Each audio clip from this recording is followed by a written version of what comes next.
first one game trying this high school pen. Masih misampen.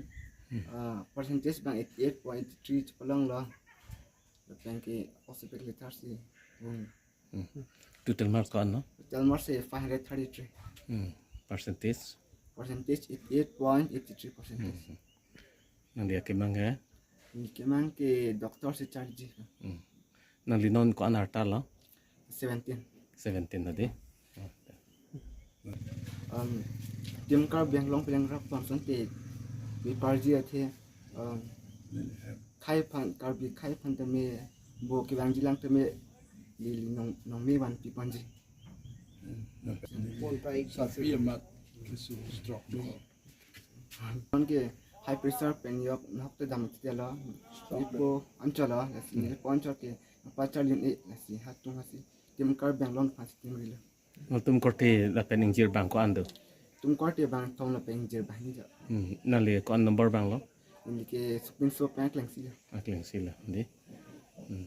Đây phía lâu mà ni đi men ke là sinh tí số mà ni đi bằng ke phía thế mấy cái ni đi về là gì ni đi ke là xin phía thế mấy cái về là gì là ni sức của phá sao các làm mấy kinh quý mà nè gì ni đi bỏ đi lên đất pilo chút lô pilo ya nó ngon đam pilo pen hala karbiang long tim medum karbi non sarkar cari bom medum dabang hala nilicor kerlain tikipan da bang Bruno doi PM Kisan pilo amala pensi so pan kapitek asal loh pinyal siwa da bang ke aya non undun darlang dengke amala si non matric pass de lo man non bang ke nilige lo ta pachali thekthile la hala nilicor ta struck de amala si non karbiang long cari bom kategori lo non sar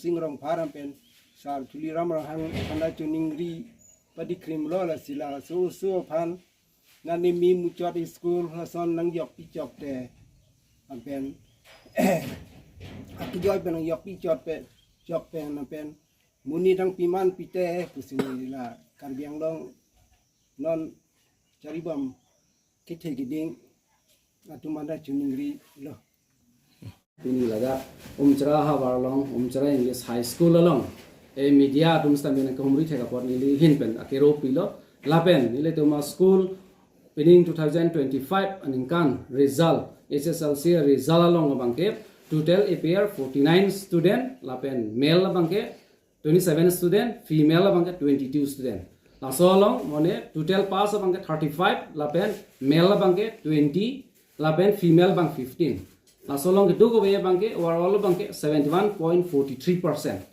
Lapen first division 15 student, second division 17 student, third division 13 student. Song bonglong distinction inut lapen star mark inut.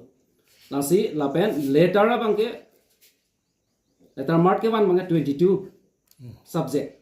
Nasi nilitum pinning aning kana bangke result bang mesen lapen dak nilitum Askulo nga cerap dun ver SMC president hanstame nilihin bana kero pilo lapen thanbang luan tumstame laan ke chibiduk thekapot nilihin bana kero pilo lapen distinction of student hanstame nilihin bana kero pilo lapenon ke bang jilang stame lason athak ke messenger phani tumahin pen ningit hedo lapen ke damtang stame result himisen